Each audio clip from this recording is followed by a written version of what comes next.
యేసుక్రీస్తు నామంలో వందనములు. దేవుడి వాక్యం ఇలాగ సెలవిస్తుంది. ఎఫెసీయ పత్రిక 2వ అధ్యాయము 10వ వాక్యము. వాటి యందు మనము నడుచుకున్నవలెనని దేవుడు ముందుగా సిద్ధపరిచిన సత్క్రియలు చేయుటకై మనము క్రీస్తు యేసునందు సృష్టించబడిన వారిమై ఆయన చేసిన పని అయి ఉన్నాము. హల్లెలూయా. దేవుడు మనకి ఒక పర్పస్ పెట్టారు, అందుకే మనల్ని సృష్టించారు. చూడండి, తమిళనాడులో సిఎంసి హాస్పిటల్ అందరికీ తెలిసే ఉంటుంది. దానికి స్థాపించడానికి ఒక ముఖ్య కారణం ఏం తెలుసా మీకు? ఈడా సోఫియా స్కడర్ అనే ఒక స్త్రీ. హల్లెలూయా. వాళ్ళ తల్లిదండ్రులు మిషనరీగా ఇండియాకి వచ్చినప్పుడు వాళ్ళ తండ్రి వచ్చేసి ఒక డాక్టర్. ఒకరోజు గర్భిణీ స్త్రీల్ని ఆమె దగ్గరకు తీసుకొచ్చారంట, కాన్పు చెయ్యమని చెప్పి.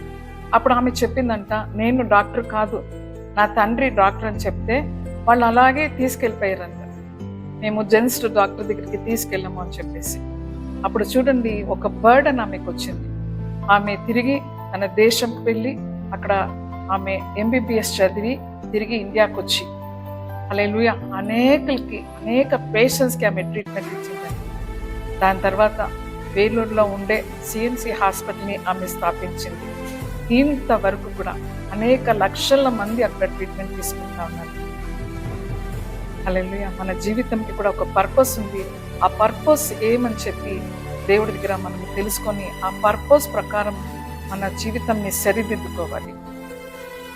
ఈ వాక్యం సందేశం మీ కొరకే. దేవుడి దగ్గర అడగండి, నాకు ఏ పర్పస్ పెట్టారు తండ్రి, ఆ పర్పస్ని నేను ఫుల్ఫిల్ చేయాలని అడగండి. దేవుడు మిమ్మల్ని దీవించును గాక. ప్రార్థన చేసుకుందాం. యేసయ్యా, మీకు స్తోత్రం తండ్రి. ప్రతి ఒక్కరికి మీరు ఒక పర్పస్ పెట్టారు తండ్రి. ఆ పర్పస్ని తెలుసుకోవడానికి మీరు సహాయం చేయండి. ఈ సందేశం ద్వారా అనేక యవ్వనస్తులు తండ్రి, అవును తండ్రి, వాళ్ళని కూడా మీరు తాకండి తండ్రి. ఉద్యమైన రైట్ పర్పస్లో ఆశీర్వదించండి. యేసుక్రీస్తు నామంలో తండ్రి.